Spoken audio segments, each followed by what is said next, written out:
Hey, welcome. We are in Ecclesiastes chapter 10, verse 4. If the ruler's temper rises against you, do not abandon your position, because composure allays great offenses. You know, God has your back. Everything is under control. Nothing is going to happen to you that, it is going to be a surprise. And so, sometimes the ruler is the one who's bluffing. Sometimes the person in authority is acting like I'm super in authority and I've really got you by the neck. But actually, sometimes the people in authority have no clue what's going on. Okay, you'd think they would, but sometimes they do. But hold your ground. Trust in the Lord. If you're doing ethically, if you're living on the Lord's side, if you're behaving in a way that's godly and becoming a Christian person, if you're being honest, if you're a person of integrity, you are going to bump up against you're going to bump heads with some people that aren't. Okay. So they're going to come after you. They're going to come and want to put the squeeze on you sometimes, to get things the way they think it should be. And so what have we got going on there? Well, you're a person of integrity. God is for you. The other person maybe isn't a person of integrity. God is for them, but God isn't going to sustain their bullying tactics or their bluffing tactics and so on like that. So hold your ground. Who has ultimate authority in this world? All authority, Matthew tells us, all authority is given in heaven and earth is given to Jesus, and Jesus gives that authority to his church. If you're a believer in Jesus, then he's your head, you're part of his church. And so, yes, hold your ground, stand your ground, be a person that's ethically right.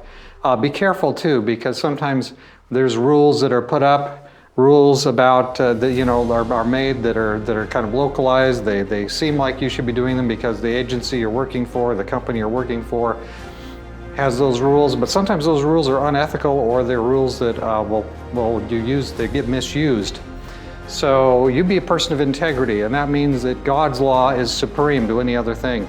Ecclesiastes is just sort of giving us here and there. He gives us these bits. And Solomon, as being one who was quite in authority, he faced a lot of situations. You can read about several of them in the Bible. And so stand your ground. You're not bluffing. God's on your side. And if it comes to the case where okay, I can't ethically continue doing what I'm doing, I can't work for this corporation anymore, whatever it is, then gather up your stuff and leave.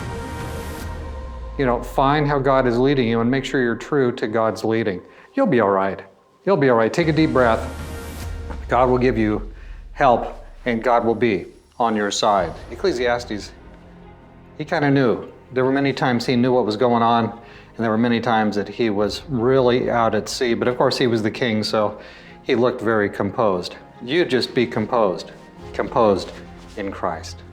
Okay, let's put in a note at the 4th verse here. And what shall we say?